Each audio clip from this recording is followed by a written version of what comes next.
നമസ്കാരം. ആദ്യ വാർത്ത ആരംഭിക്കുന്നു. ആദ്യം നോക്കാം പ്രധാന വാർത്തകൾ.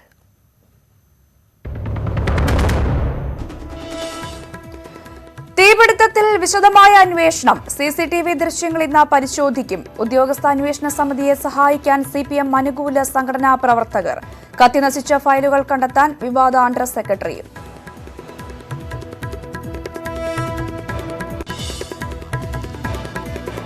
വീണ്ടും ചൂടുപിടിച്ച ലാവ്ലിൻ കേസ് സുപ്രീം കോടതിയുടെ പുതിയ ബെഞ്ചിലേക്ക്. തിങ്കളാഴ്ച മുതൽ വാദം.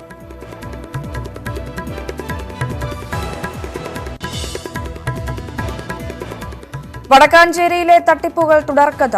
സെയിന്റ് വെഞ്ചേഴ്സ് നിർമ്മിക്കുന്ന ആശുപത്രി കെട്ടിടത്തിനും അനുമതിയില്ല. നിർമ്മാണത്തിന് നിലവാരമില്ല എന്നും ആക്ഷേപം.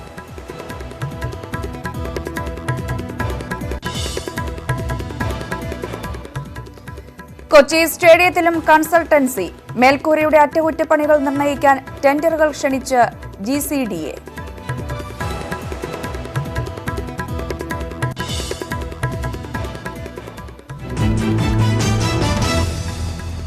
ആരോപണങ്ങളെല്ലാം നിഷേധിച്ച് റിയ ചക്രബർത്തി. സുശാന്ത് സിംഗിന്റെ മരണത്തിൽ പങ്കില്ല. Ma'am, he used to do it even before he met me. He probably started it 2 years before he met me. Probably around the time of his Kedarnath shoot or even before that. And he had other people living with him at that point.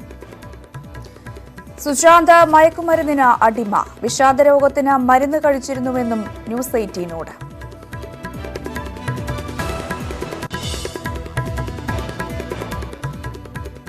സംസ്ഥാനത്ത് Covid ആശങ്കയേറുന്നു. ആകെ 66,000-ലധികം രോഗികൾ. തിരുവനന്തപുരത്തും മലപ്പുറത്തും അതീവ ഗുരുതരാവസ്ഥ. ലോകത്ത് 2,46,00,000 മരണം.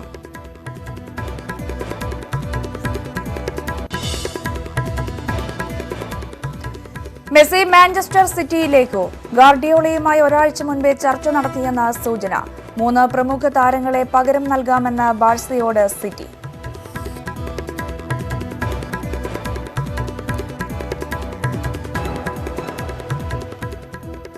വിശദമായ റിപ്പോർട്ടുകൾ നോക്കാം.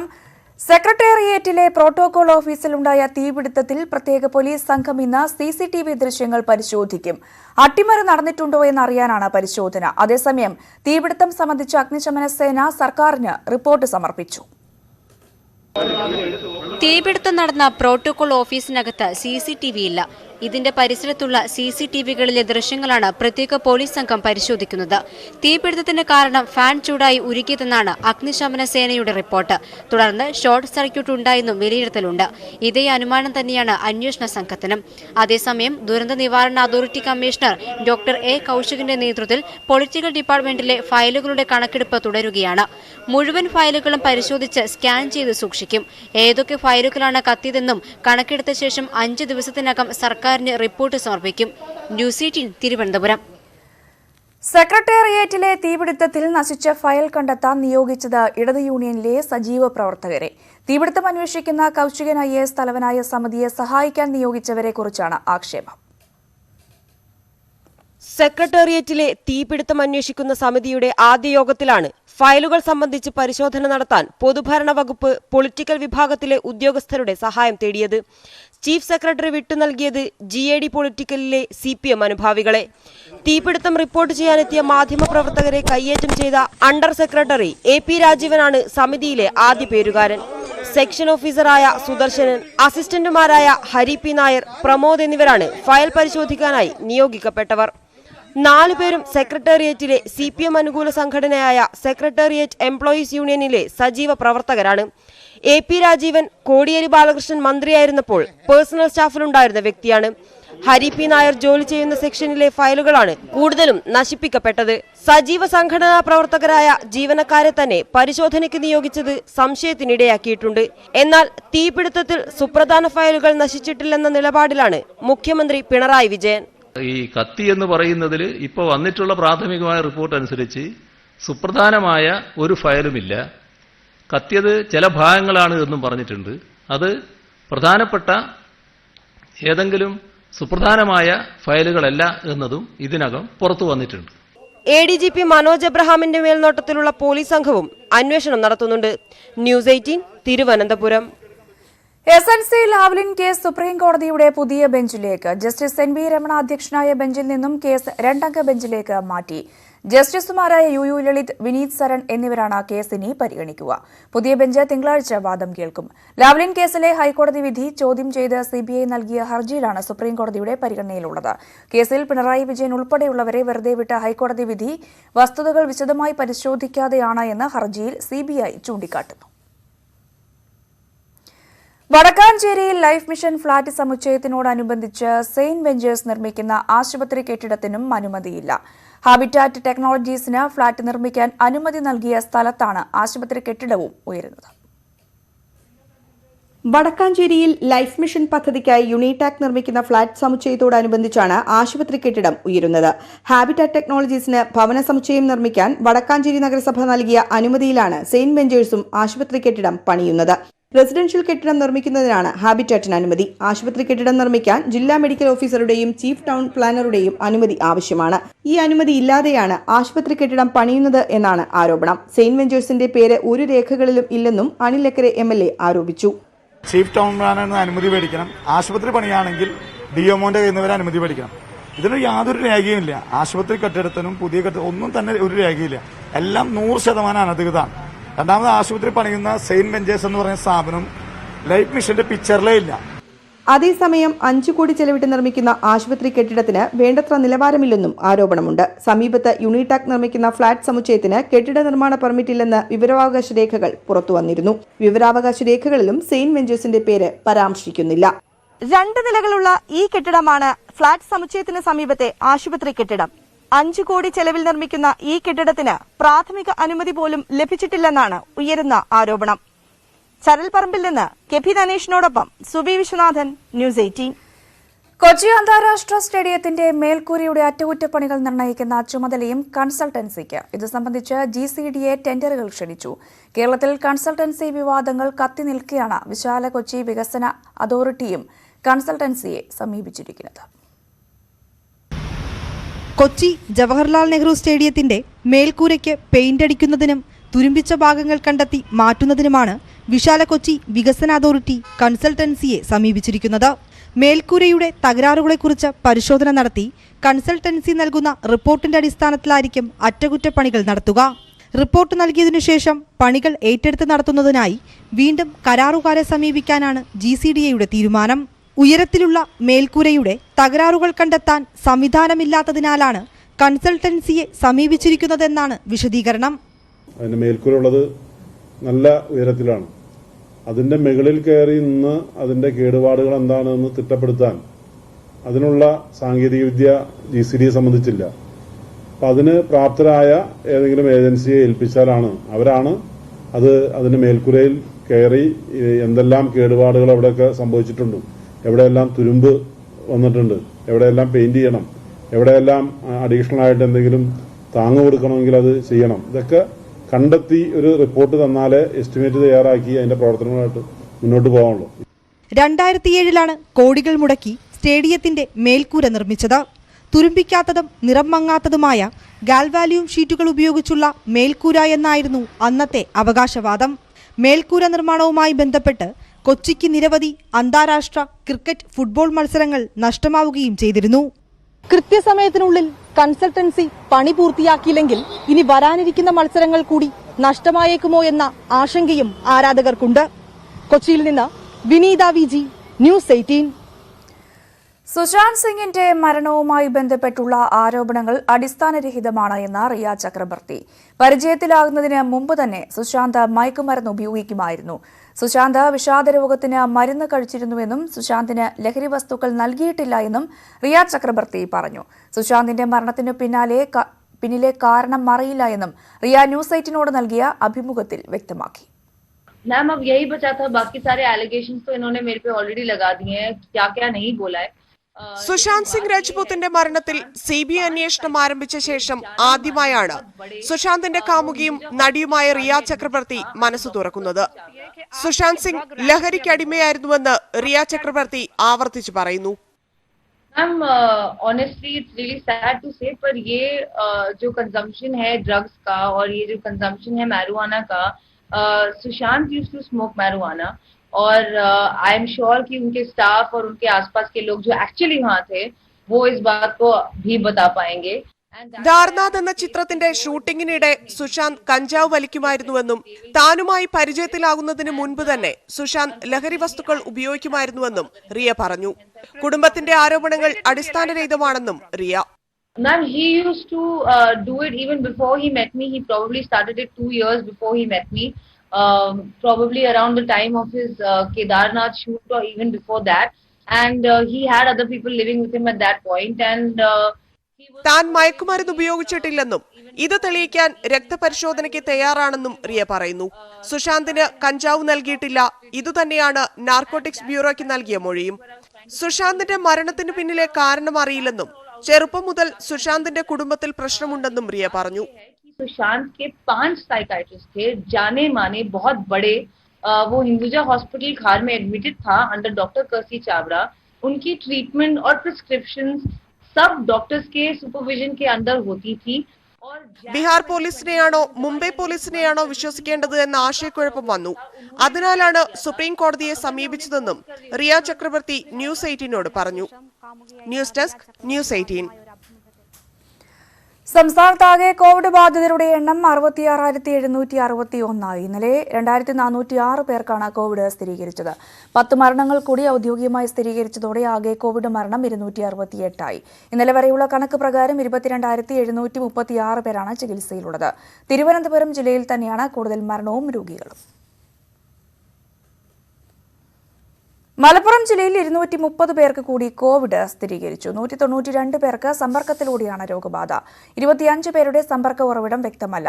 5 ആരോഗ്യ പ്രവർത്തകർക്കും വൈറസ് ബാധ സ്ഥിരീകരിച്ചു.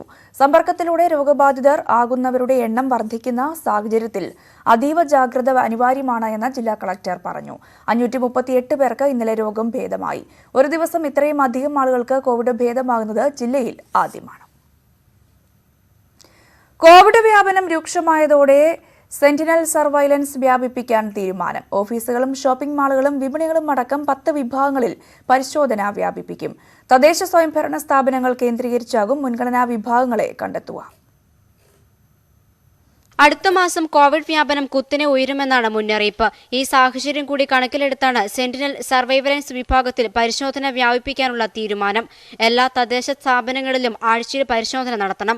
പൊതുജനങ്ങളുമായി ഇടപഴകുന്നതനുസരിച്ച് 10 വിഭാഗങ്ങളായി തിരിച്ചാണ് പരിശോധന.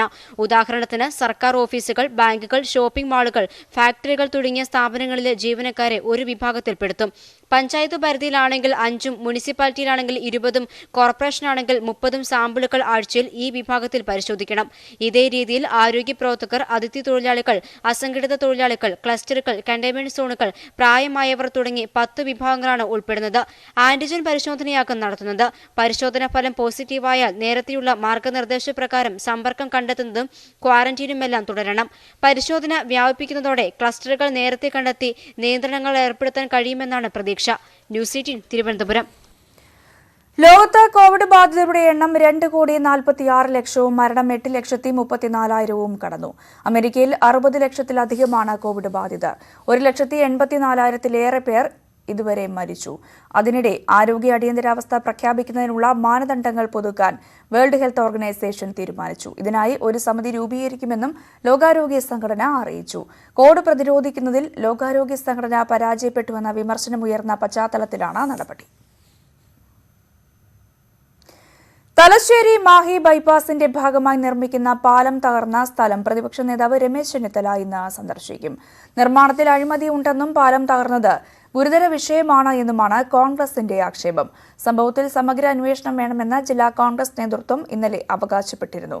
അതേസമയം അപകടത്തെ സംബന്ധിച്ച് കൂടുതൽ പരിശോധന നടത്താനായി ദേശീയപാത അതോറിറ്റിയുടെ ഉന്നതതല സംഘവും അടുത്ത ദിവസങ്ങളിൽ തലശ്ശേരിയിലെത്തും.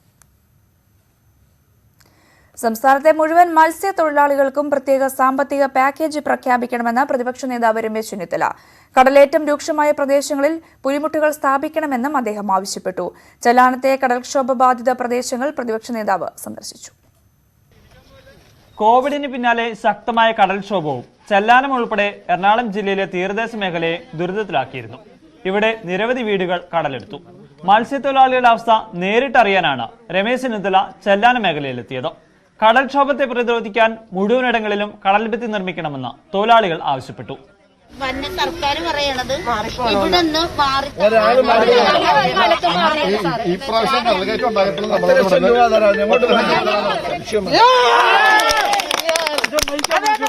പ്രദേശവാസികളുടെ ആവശ്യം സർക്കാരിന്റെ ശ്രദ്ധയിൽപ്പെടുത്താൻ മുഖ്യമന്ത്രിക്ക് നിവേദനം സമർപ്പിക്കുമെന്ന് രമേശ് ചെന്നിത്തല പറഞ്ഞു. ഇതിനു വേണ്ടിയിട്ടുള്ള നടപടികൾ ഗവൺമെന്റ് എടുക്കണമെന്ന് ഞങ്ങൾ അഭ്യർത്ഥിക്കുന്നു. അടിയന്തരമായി ഇതുമായി ജലാനത്തെ പ്രശ്നങ്ങളുമായി ബന്ധപ്പെട്ട് മുഖ്യമന്ത്രിക്ക് നാളെ ഞാൻ തിരുവനന്തപുരത്ത് ചെന്ന് കഴിഞ്ഞാൽ ഇത് സംബന്ധിച്ചുള്ള വിശദമായ നിവേദനം നൽകുന്നതാണ്. പ്രതിപക്ഷ നേതാവിന്റെ സന്ദർശനത്തിനെതിരെ ഒരു വിഭാഗം മത്സ്യത്തൊഴിലാളികൾ പ്ലക്കാർഡ് ഉയർത്തി പ്രതിഷേധിച്ചു. കടൽക്ഷോഭം തടയാൻ സ്ഥാപിച്ച ജിയോ ബാഗുകൾ നശിച്ച സാഹചര്യത്തിൽ പുലിമുട്ട് നിർമ്മിക്കാൻ നിർദ്ദേശം നൽകിയതായി മന്ത്രി കെ കൃഷ്ണൻകുട്ടി അറിയിച്ചു. ന്യൂസ് 18 കൊച്ചി. കേരയിൽ പദ്ധതിക്കെതിരായ ജനകീയ സമരത്തിനൊപ്പം നിൽക്കാൻ UDF. പദ്ധതിക്കെതിരെ പ്രാദേശിക വികാരം ശക്തമായ സാഹചര്യത്തിൽ ജനവികാരം മുതലെടുക്കാനാണ് തീരുമാനം. സർവകക്ഷി യോഗം വിളിച്ച് ജനങ്ങളുടെ ആശങ്ക ഒഴിവാക്കണമെന്നാണ് UDF ആവശ്യപ്പെടുന്നത്. സംസ്ഥാന മന്ത്രിസഭ അംഗീകരിച്ച നിർദ്ദിഷ്ട ഹൈസ്പീഡ് റെയിൽ കോറിഡോർ പദ്ധതിക്കെതിരെയാണ് ഒടുവിൽ UDFും രംഗത്ത് വന്നിരിക്കുന്നത്. പദ്ധതിക്കായി സ്ഥലം ഏറ്റെടുക്കുമ്പോൾ നിരവധി കുടുംബങ്ങളാണ് കുടിയിറങ്ങേണ്ടി വരിക. റെയിൽവേ ലൈൻ കടന്നുപോകുന്ന പ്രദേശങ്ങളിൽ ശക്തമായ പ്രാദേശിക വികാരം ഉയർന്നു കഴിഞ്ഞു. ഈ അവസരം പരമാവധി പ്രയോജനപ്പെടുത്തുവാനാണ് തീരുമാനം. പദ്ധതി ഇപ്പോഴത്തെ നിലയിൽ നടപ്പാക്കുന്നത് ഗുരുതരമായ പ്രത്യാഘാതമുണ്ടാക്കുമെന്നാണ് UDF നിലപാട്. 10,000-കണക്കിന് കുടുംബങ്ങൾ ഭവനരഹിതരാകും. അശാസ്ത്രീയമായ സർവേയാണ് നടക്കുന്നത്. ജനങ്ങളെ വിശ്വാസത്തിലെടുത്തു വേണം പദ്ധതി നടപ്പാക്കാനെന്നും സർവകക്ഷി യോഗം വിളിക്കണമെന്നും UDF നേതാക്കൾ ആവശ്യപ്പെടുന്നു. അതുകൊണ്ട് ഞങ്ങൾ ജനപക്ഷത്ത് നിൽക്കാൻ തീരുമാനിച്ചു. ജനങ്ങളുടെ വികാരത്തോടൊപ്പമാണ് ഐക്യജനാധിപത്യ മുന്നണി ഉണ്ടാവുക. വികസനത്തിന് ഞങ്ങൾ എതിരല്ല. പക്ഷേ വികസനത്തിന് ബദൽ മാർഗങ്ങൾ, ജനങ്ങളെ ബുദ്ധിമുട്ടിക്കാത്ത ബദൽ മാർഗങ്ങളെക്കുറിച്ച് ആലോചിക്കണം. ഈ കേരയിൽ തന്നെയാണെങ്കിൽ അത് എങ്ങനെ ജനങ്ങൾക്ക് മിനിമമായിട്ടുള്ള ഡിസ്കംഫർട്ട് ഉണ്ടാക്കി പദ്ധതി നടപ്പിലാക്കാൻ പറ്റും എന്നുള്ളതിനെക്കുറിച്ച് ഗവൺമെന്റ് ആലോചിക്കണം. 64,000 കോടി രൂപ ചെലവ് പ്രതീക്ഷിക്കുന്നതാണ് കേരയിൽ പദ്ധതി. കോഴിക്കോട് ജില്ലയിൽ പദ്ധതിക്കായി 3,000 വീടുകൾ പൂർണ്ണമായോ ഭാഗികമായോ പൊളിച്ചുമാറ്റേണ്ടി വരുമെന്നാണ് കരുതുന്നത്. എന്നാൽ പദ്ധതിയോട് അന്ധമായ എതിർപ്പ് പുലർത്തേണ്ടെന്നാണ് UDFിലെ പൊതുവികാരം. അലൈൻമെന്റ് മാറ്റി പരമാവധി ജനവാസ മേഖലയെ ഒഴിവാക്കണമെന്നാണ് ഇവരുടെ ആവശ്യം. സനോജ് സുരേന്ദ്രൻ, ന്യൂസ് 18 കോഴിക്കോട്. ഇടവേള.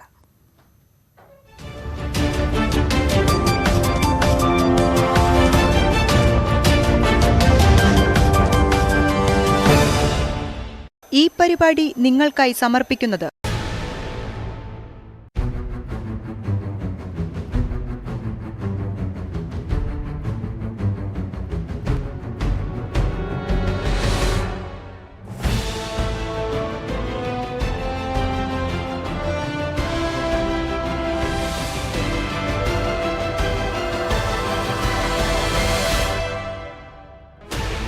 Sixteen channels, 15 languages, 26 states, 1,200 plus reporters, 66.9 crore viewers.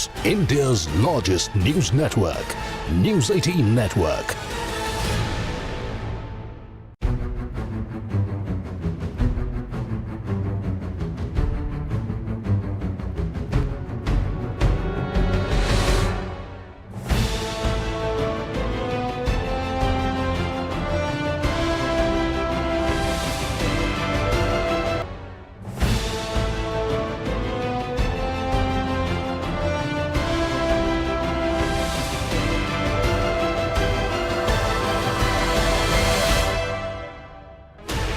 Sixteen channels, 15 languages, 26 states, 1,200 plus reporters, 66.9 crore viewers. India's largest news network, News 18 Network.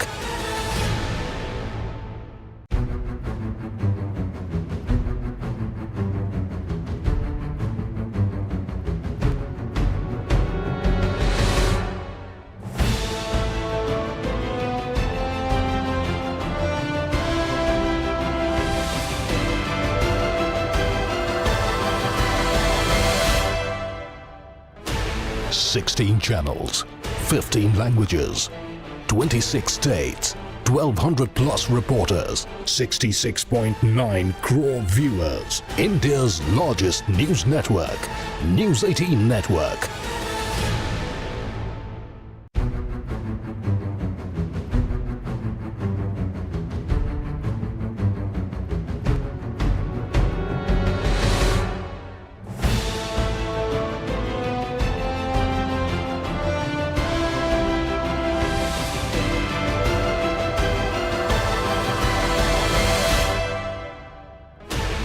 Sixteen channels, 15 languages, 26 states, 1,200 plus reporters, 66.9 crore viewers. India's largest news network, News 18 Network.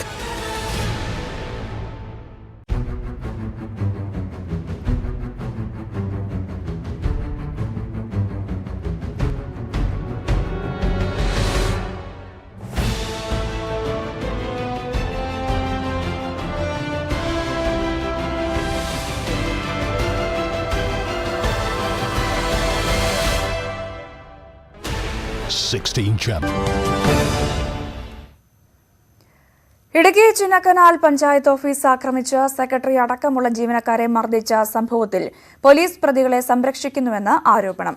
തന്റെ മൊഴി രേഖപ്പെടുത്താൻ പോലും police തയ്യാറായിട്ടില്ല എന്ന് panchayat secretary T Ranjan News 18നോട് പറഞ്ഞു. കഴിഞ്ഞ 25-ന് രാത്രിയിലാണ് അനധികൃത നിർമ്മാണം പൊളിച്ചു നീക്കിയതുമായി ബന്ധപ്പെട്ട് 5-അംഗ സംഘം ചിന്നക്കനാൽ പഞ്ചായത്ത് ഓഫീസ് ആക്രമിച്ച് ജീവനക്കാരെ മർദ്ദിച്ചത്. ആക്രമണത്തിൽ അംഗപരിമിതനായ പഞ്ചായത്ത് സെക്രട്ടറി ടി രഞ്ജൻ അടക്കം 5 പേർക്ക് പരിക്കേറ്റു. ആക്രമണത്തിന് നേതൃത്വം നൽകിയ കെട്ടിട നിർമ്മാണ കരാറുകാരൻ ഗോപി അടക്കമുള്ളവരെ പോലീസ് അറസ്റ്റ് ചെയ്തിരുന്നു.